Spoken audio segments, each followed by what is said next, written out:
Freud escuchaba a sus pacientes, consideraba sus palabras como la llave de acceso al inconsciente.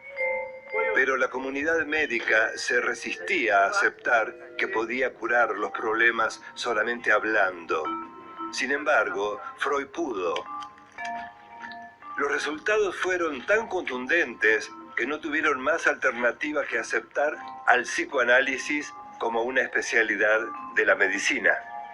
Sin proponérselo, Freud impulsó una de las más sólidas revoluciones del siglo XX. Sigmund Freud nace en Freiberg, una ciudad que en 1856 pertenecía al Imperio Austrohúngaro. Sus padres eran comerciantes judíos y cuando él tenía 1 año se mudaron a Viena. El pequeño Siggy mostró desde muy temprano un gran interés por saber cómo funcionaba la mente humana. Estudió medicina, quería ser un científico y dedicarse a la neurofisiología. Sus primeras investigaciones se centraron en las células nerviosas y fueron decisivas para su futuro trabajo. Pero hacia 1890 había mucha resistencia para que los judíos ocuparan posiciones importantes en la academia. Freud decide entonces continuar como médico clínico en el Hospital General de Viena. La misma Viena por donde pocos años después pasaría otro muchacho cuyo nombre se convertiría en sinónimo del máximo horror de la humanidad. Sus conocimientos de neurología lo llevan primero a trabajar en la clínica psiquiátrica del prestigioso Dr. Meinert. Allí Freud se especializa en las enfermedades del sistema nervioso.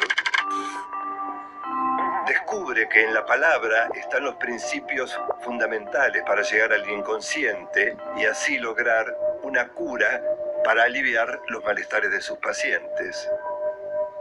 Cuanto más se introducía en las profundidades de la psique del paciente, más se acercaba al origen de sus problemas. De esta manera, a través de sus interpretaciones, Freud ayudaba al paciente a poner en palabras lo que estaba en su inconsciente. Partía de una hipótesis: todo lo que se vive en la niñez deja marcas profundas. De alguna forma, se graba en nuestro inconsciente sin que nos demos cuenta y determina nuestras conductas adultas. Cuando el paciente se da cuenta de cuáles son los orígenes de sus conflictos, puede empezar a cambiar las ideas que tiene sobre sí mismo. El joven Freud recibe una pequeña beca para ir a estudiar en París con el famoso neurólogo Jean-Martin Charcot.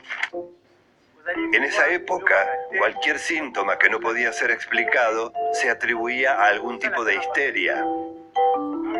Y como no había cura aparente, los médicos recomendaban baños termales, masajes, electroterapia o reposo. Durante sus estudios con Charcot, Freud llegó a la conclusión de que la neurosis es un trastorno de la personalidad, no una enfermedad del sistema nervioso. Las neurosis surgen de conflictos, frustraciones o situaciones no resueltas y se manifiestan en nuestras conductas.